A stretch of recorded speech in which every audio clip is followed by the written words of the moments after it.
inhalation of smoke, but I've also been consulted in cases, approximately 5, where cyanide was the cause of death. Ya, saya pernah mengerjakan 30 kasus di mana cyanida memainkan peran, yaitu karena cyanida tersebut dihirup, dan 5 kasus di mana cyanida masuk melalui mulut. Yang saya tanyakan, apakah lebih spesifik, artinya yang saya tanyakan, apakah ahli pernah melakukan otopsi terhadap jenazah yang meninggal karena diduga meminum cairan atau katakanlah kopi yang dicampur dengan natrium cyanida? My question is, I would like to ask you specifically about whether or not you have had the experience of performing autopsy on the body of a person whose death is suspected because of or due to the drinking of coffee laced with cyanide or of coffee containing cyanide. No. Tidak. No. Okay. Kalau begitu berarti saya akan menanyakan tentang karena belum pernah, berarti pendapat ahli ini berdasarkan keilmuan ahli saja, bukan berdasarkan pengalaman ahli. Because you have no prior experience in dealing with such an autopsy, what you are going to say would be based on your scientific knowledge and not based on your experience. No, it will be based on my experience in relation to cyanide deaths. Tidak, kesaksian yang akan saya berikan ini akan berdasarkan pada pengalaman saya dalam menangani kematian yang disebabkan oleh cyanida. And in the reading of the literature. Dan juga berkaitan dengan penelaahan atau pembacaan literatur. This is a very specific case in relation to the circumstances that you tell me that she has consumed coffee with cyanide. Now, there are a number of ways an individual can ingest cyanide. I haven't had experience in this particular aspect where somebody's consumed cyanide in this manner, but the principles are the same. Ya, kasus yang dibahas di sini adalah kasus yang bersifat sangat spesifik. Saya memang belum pernah mempunyai pengalaman menangani kasus seperti yang Bapak sebutkan ini. Akan tetapi pada dasarnya hal-hal yang terkait dengan kematian karena cyanida adalah sama. Oke. Tadi dalam presentasi ahli juga menjelaskan sesuatu hal tentang ketergantungan suatu keadaan yang tergantung kepada terjadinya seputar kematian, atau begini, bahwa kematian harus juga dilihat dari keadaan yang terjadi seputar kematian. Keadaan apa yang dimaksud oleh ahli tersebut? You said earlier in your presentation about circumstances of death. Could you please explain what you mean by circumstances of death? I suppose I mean the situation in which a person dies, such as, for example, sudden and unexpectedly, with a cause that is not frankly obvious, right through to a suicidal hanging where somebody dies with a ligature around the neck, or a homicidal case where somebody is shot, for example. These are all different circumstances. Maksud saya adalah situasi ketika seseorang meninggal dunia.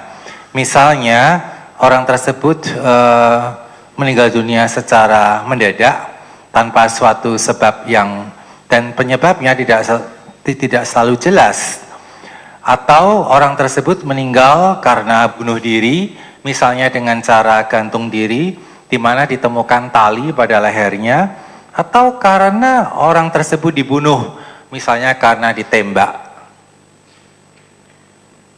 Apakah juga mempertimbangkan tentang faktor-faktor ataupun fakta-fakta yang ada sebelum korban ataupun sebelum seseorang itu meninggal?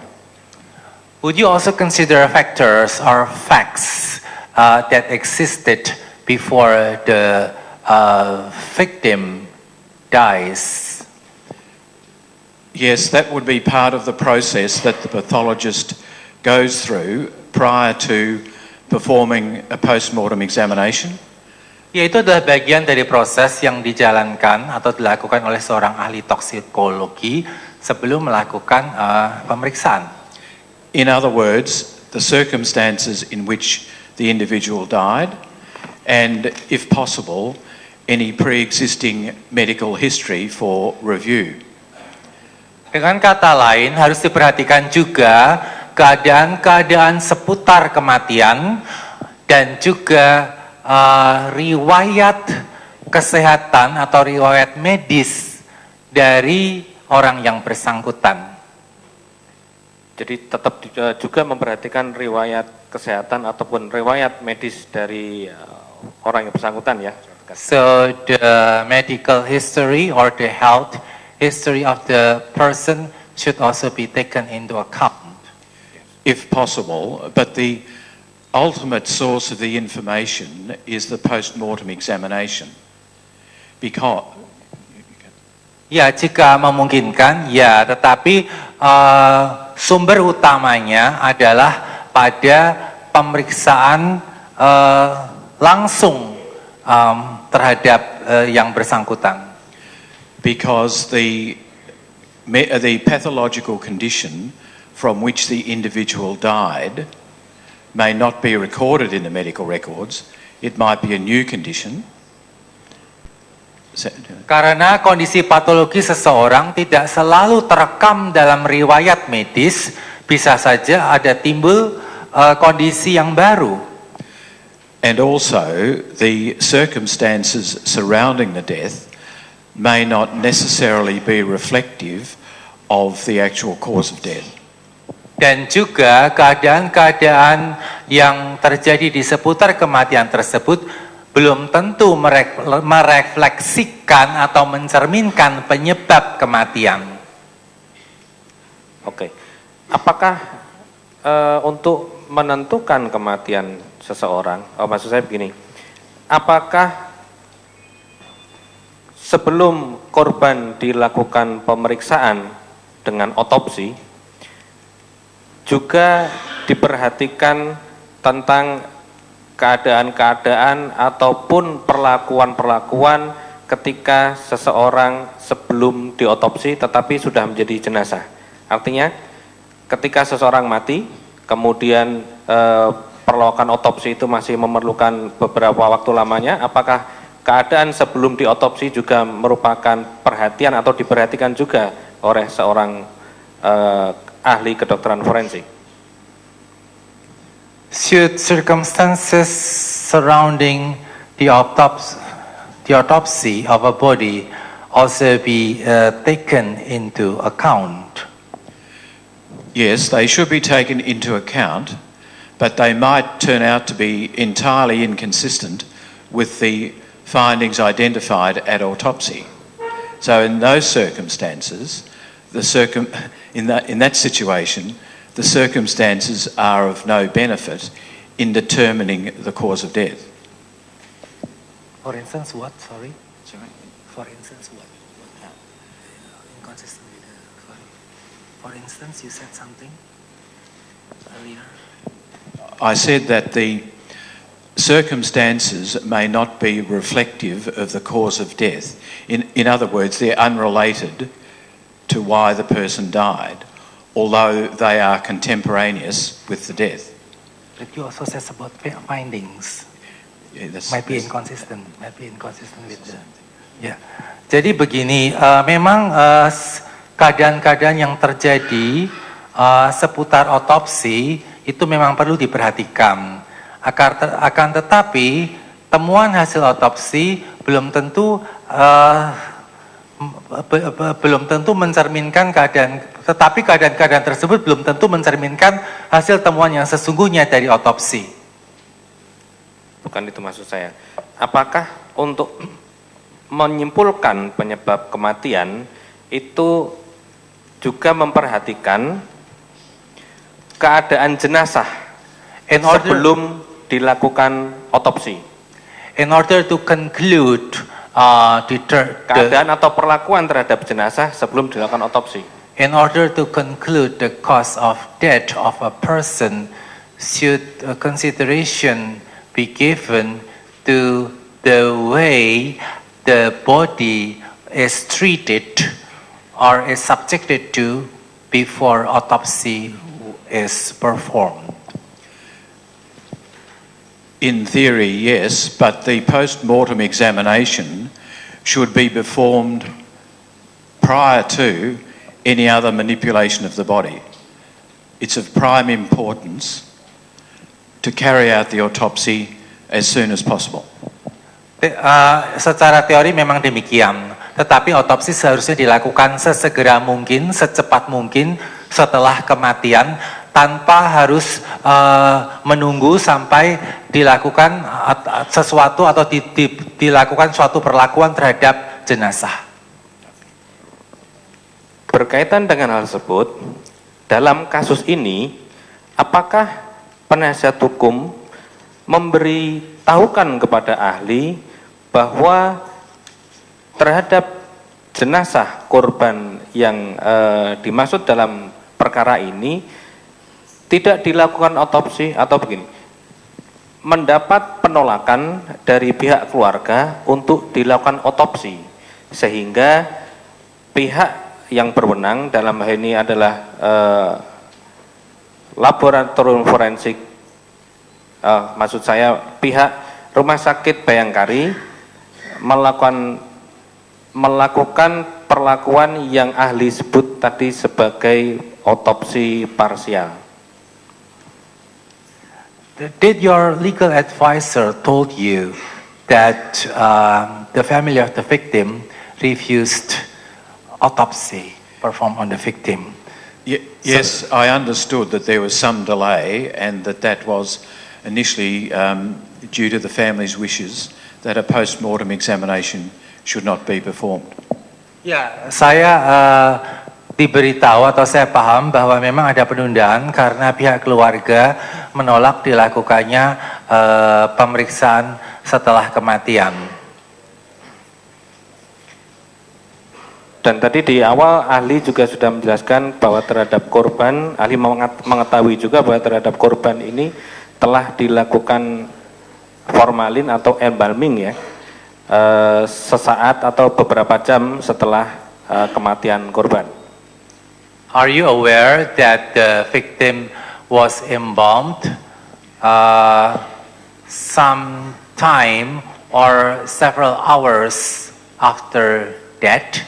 Tadi Bapak mengatakan beberapa jam setelah kematian. Several hours after death. Yes, I was. Ya. Apakah ahli juga mengetahui bahwa proses embalming itu dilakukan dengan cara memberikan formalin, cairan formalin atau larutan formalin ke dalam darah, ke dalam pembuluh darah sebanyak 3 liter? Do you know that embalming involves the injection of formalin solution into the bloodstream amounting to 3 liters? Yes. Ya. Ahli dalam pernyataannya di depan tadi juga menjelaskan bahwa ahli menyatakan benar terhadap hasil toksikologi. Mempercayai terhadap hasil toksikologi yang ada dalam kasus ini. Di keterangan yang awal, ahli tadi mempercayai hasil pemeriksaan toksikologi dalam kasus ini. Apakah masih sama? Earlier in your presentation, you said that you believe or you trust the toxicological analysis results.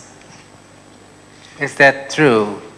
Yes, I said that I took the toxicology results at face value. In other words, as they are listed.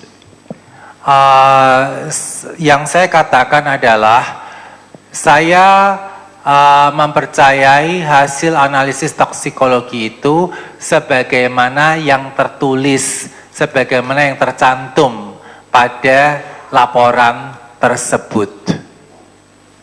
Mempercayai sebagaimana laporan, artinya mempercayai bahwa hasil dari BP1, BP2 sampai dengan BP7 seperti yang di paparan ya.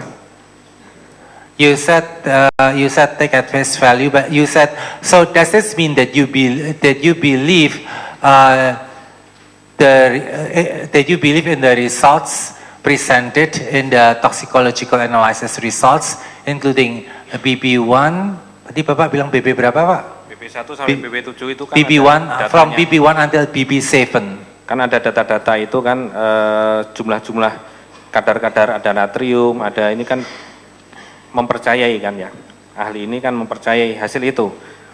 So does this mean that you believe in the results, in the toxicological analysis results as provided under BP1 until BP7? I don't have any information which would allow me to dispute those results. Saya tidak mempunyai informasi yang memungkinkan saya untuk membantah hasil-hasil tersebut. Oke. Selanjutnya perlu kami jelaskan bahwa berdasarkan keterangan Dr.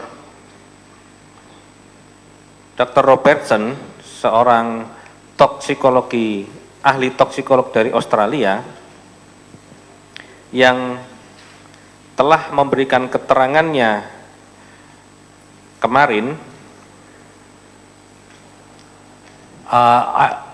Let me tell you that based on the statements made by Dr. Robertson, an Australian toxicologist who was heard yesterday, bahwa yang menerangkan bahwa formalin sebanyak 3 liter yang disuntikkan ke dalam peredaran darah melalui pembuluh vena.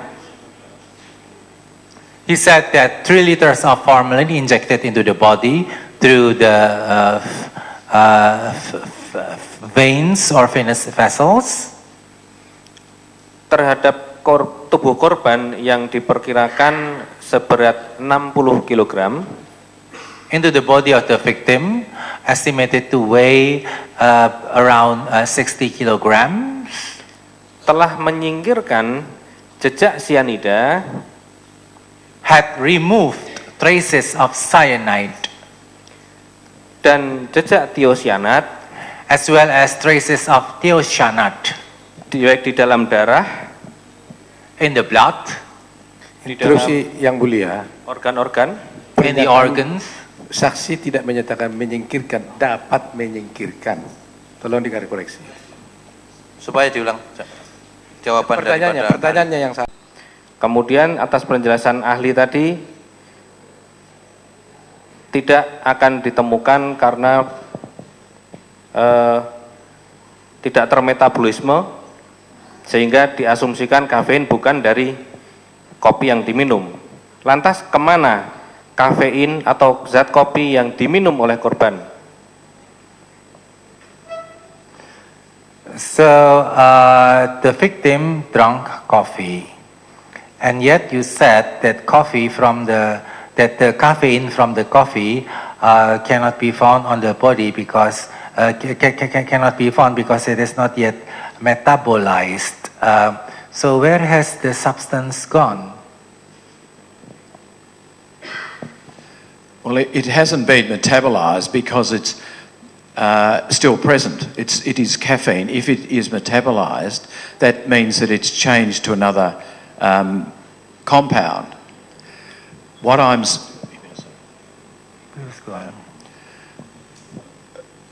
saying to you is that my understanding is that the victim swallowed a small amount of coffee, and because coffee has a relatively slow absorption from the stomach compared to cyanide, for example,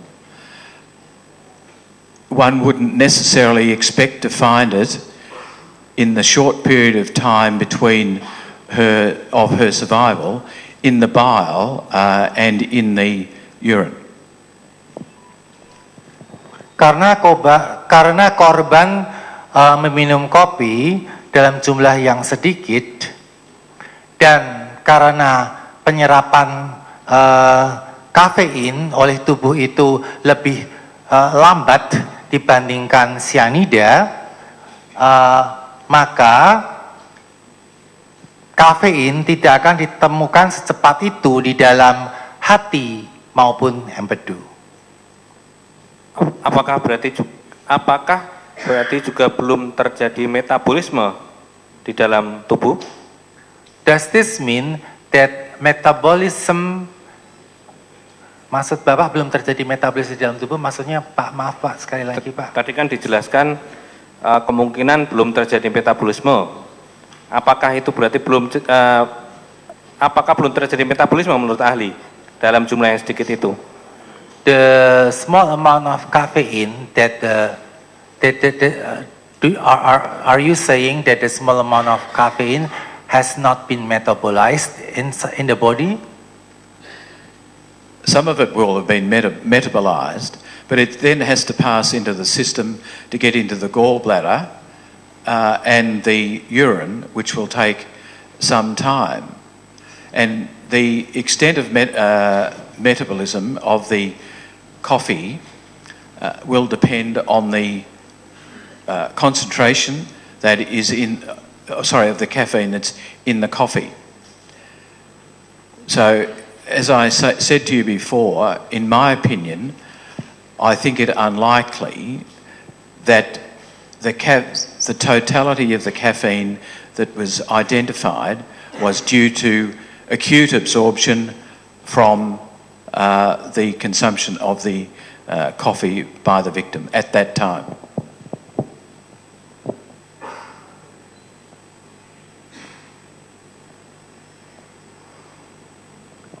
Proses metabolisme tetap terjadi dan proses tersebut dan proses metabolisme tersebut ketika terjadi maka itu akan sampai ke kandung kemih dan akan sehingga pada air seni. Akan tetapi dan itu akan perlu waktu. Itu tidak cepat berlangsungnya, itu perlu waktu. Dan dalam hal ini seberapa cepat sampai di urin itu juga akan tergantung pada konsentrasi dari kafein yang terdapat di dalam kopi dan seberapa banyak konsentrasi tersebut. Oleh karena itu, sebagaimana saya katakan sebelumnya bahwa sangatlah tidak mungkin bahwa kafein tersebut diakibatkan atau berasal dari penyerapan kopi secara cepat oleh korban pada waktu itu. Sangatlah tidak mungkin bahwa totalitas kafein yang dijumpai itu berasal dari absorpsi secara akut oleh korban pada waktu itu. Bagaimana dengan ion CN yang ditemukan di dalam kopi? Apakah ion CN juga terserap? What about cyanide ions found in the coffee? Was the cyanide ion also get? Did the cyanide or ions also get absorbed? Atau tidak kecepatan atau justru sama seperti kopi bahwa tidak sampai ke dalam empedu dan urin. Penyerapan ion cyan tadi. Or would it be the same as caffeine, so that it did not get into it did not get into the bile and urine? Well, we have no evidence, no toxicological evidence that cyanide ions were absorbed, having regard to the toxicology report. Kita tidak ada bukti bahwa ion cyanida telah terserap sebagaimana tampak pada laporan hasil analisis toksikologi. Would you excuse me? Thank you. Mohon izin untuk minum, Yang Mulia.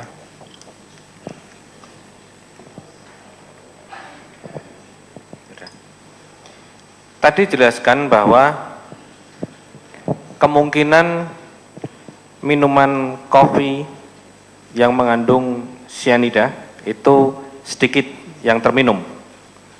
Apakah masih betul pernyataan ahli ini? Did you say that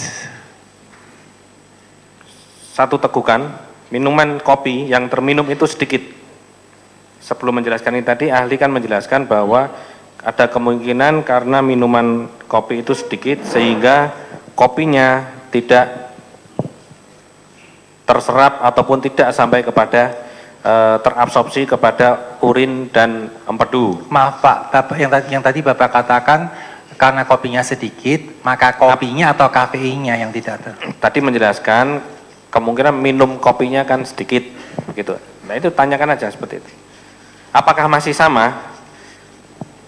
Ahli tadi menjelaskan, menurut ahli kemungkinan minuman kopinya sedikit yang diminum. Coba, apakah seperti itu?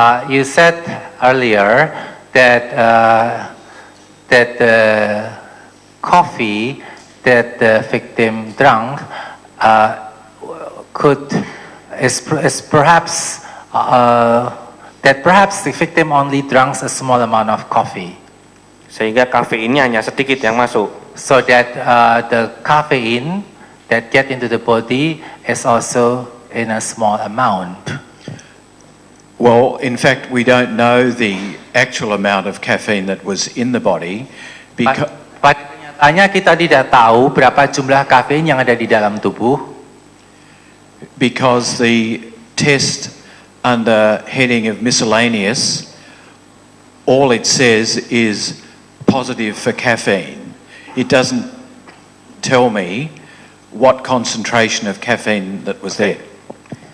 Karena hasil pemeriksaan toksikologi yang di bawah kolom yang berjudul lain-lain hanya menyebutkan bahwa kafein itu positif, tetapi tidak disebutkan berapa banyak atau berapa jumlahnya. Oke. Jika seseorang meminum 20 ml cairan, atau ditegaskan saja apabila seseorang meminum 20 ml minuman kopi, if a person drinks 20 ml of coffee, apakah juga bisa dipastikan 20 ml cairan kopi tersebut sampai ke dalam lambung? Could it be ascertained that 20 ml of liquid also gets into the stomach? If the swallowing process were efficient and appropriate, then one would reasonably expect that almost all of the 20 mils would have got into the stomach. That's the aim of the swallowing process.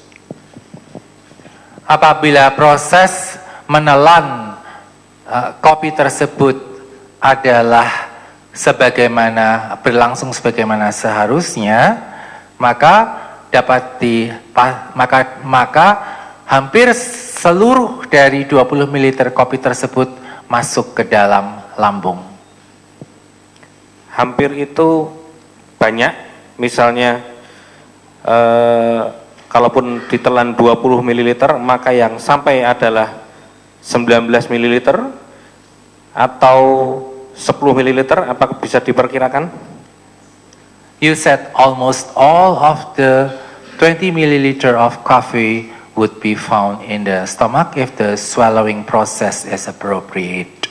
Could you please specify what do you mean by almost? Does almost here refer to, say, 19 milliliter or 10 milliliter, or how much? How much is almost? The answer is that nobody knows to that question, but one would expect that there would be a very thin coating of coffee on the passage from the mouth to the start of the stomach, the mucosal lining, but that would be very thin, and I can't tell you how many mils that would take, but in my view, it would be minimum. So the large part of the 20 mils should be present in the stomach. Pertanyaan itu tidak ada orang yang dapat menjawabnya, tetapi apabila seseorang minum kopi, maka kopi akan dapat ditemukan, maka lapisan kopi yang sangat tipis akan ada lapisan kopi yang sangat tipis pada saluran cerna dari mulut hingga lambung. Nah, saya tidak tahu berapa banyak kopi yang ada di dalam lapisan yang sangat tipis tersebut. Tetapi kalau mau dihitung jumlahnya pasti sangat sedikit atau minimal. Tetapi sebagian besar kopi itu ada di dalam atau masuk ke dalam lambung. Oke. Jadi di seluruh dinding saluran itu juga akan ada sisa atau tersisa juga, terpapar juga oleh kopi ya. So the digestive passage from mouth to stomach would also be exposed to the coffee that was drunk. Yes, but for a very brief period of time. Ya, tetapi untuk jangka waktu yang sangat pendek. Oke.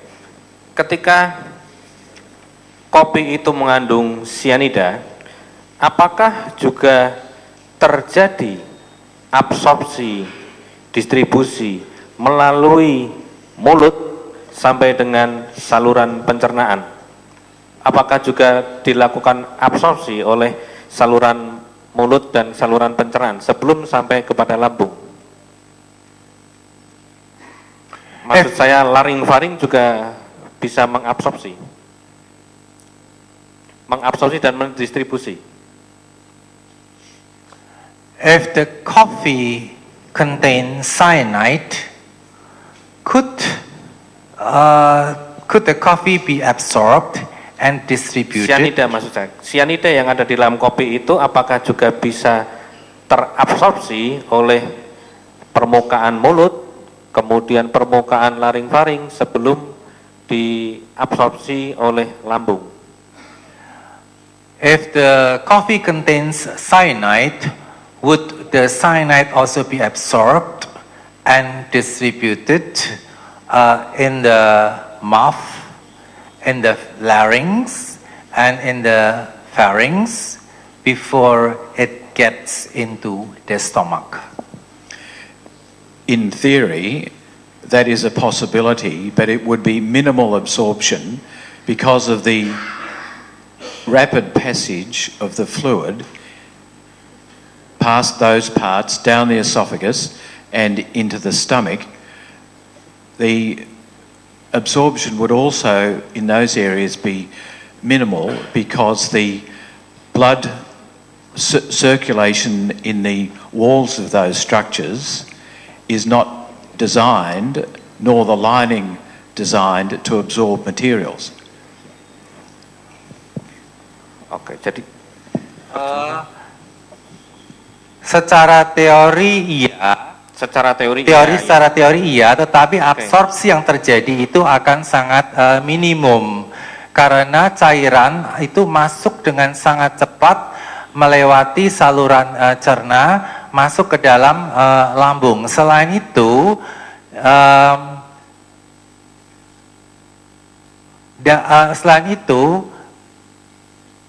selain itu pembuluh darah yang ada di dalam dinding, pembuluh darah yang berada di balik lapisan yang melapisi dinding saluran cerna itu tidak dirancang untuk menyerap.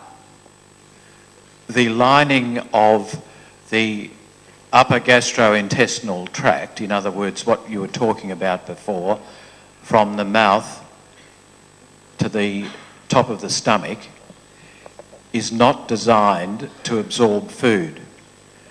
The absorption of food is predominantly starts in the stomach and then the other parts of the small bowel because of its anatomical structure.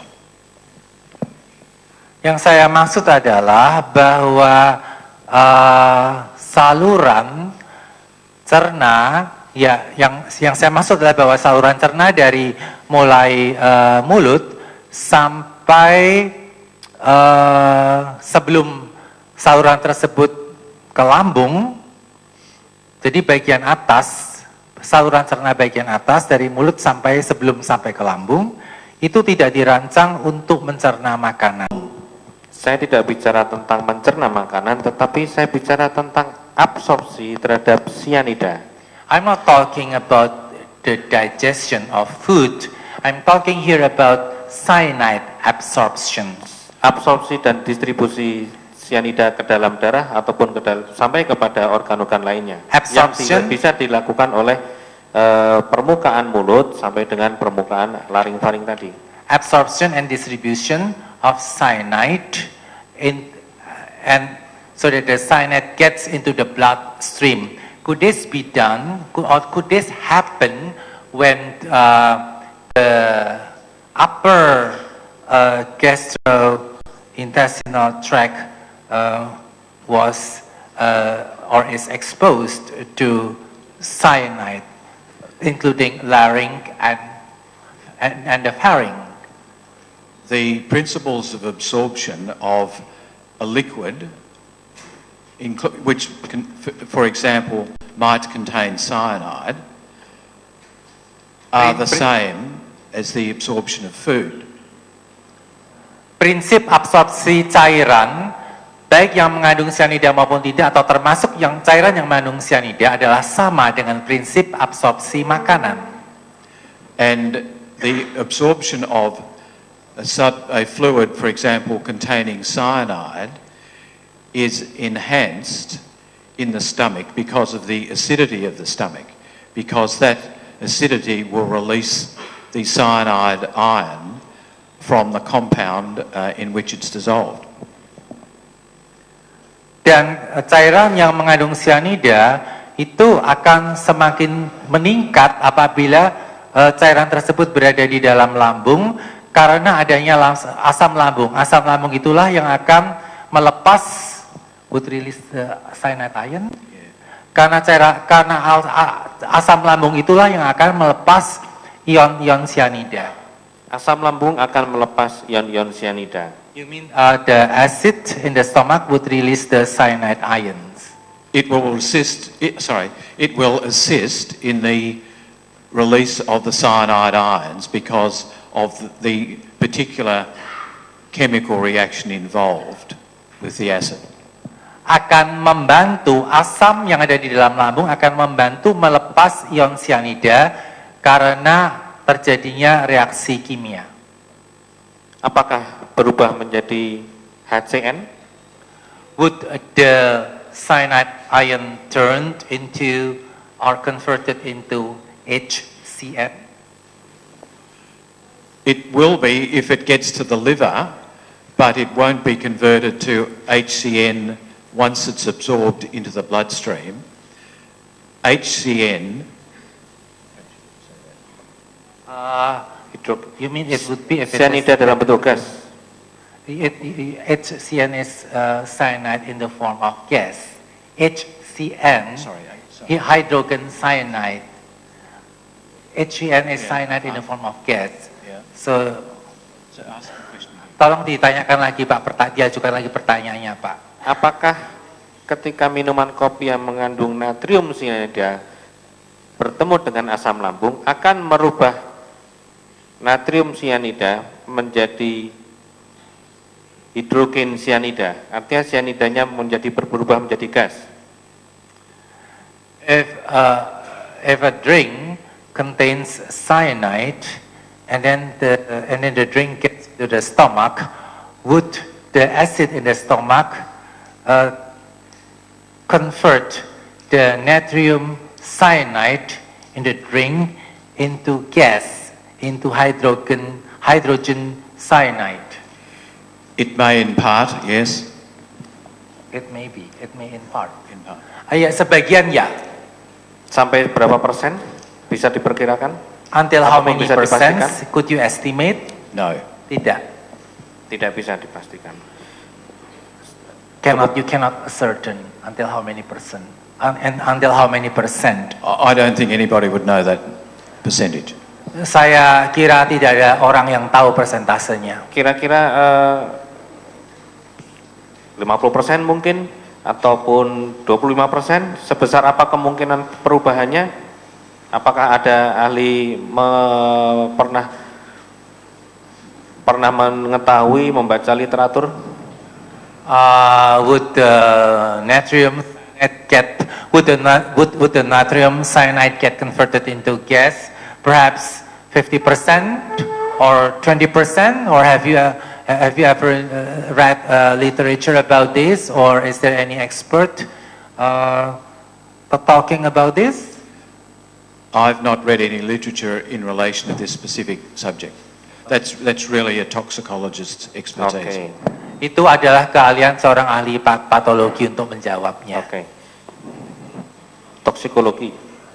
Toksikologi ya Pak. Dilanjutkan oleh rekan kami, silakan. Ya, saudara ahli. Tadi penasihat hukum terdakwa menyatakan bahwa ahli telah diperlihatkan video detik-detik pada saat korban meminum hingga gejala-gejala yang dialami oleh korban.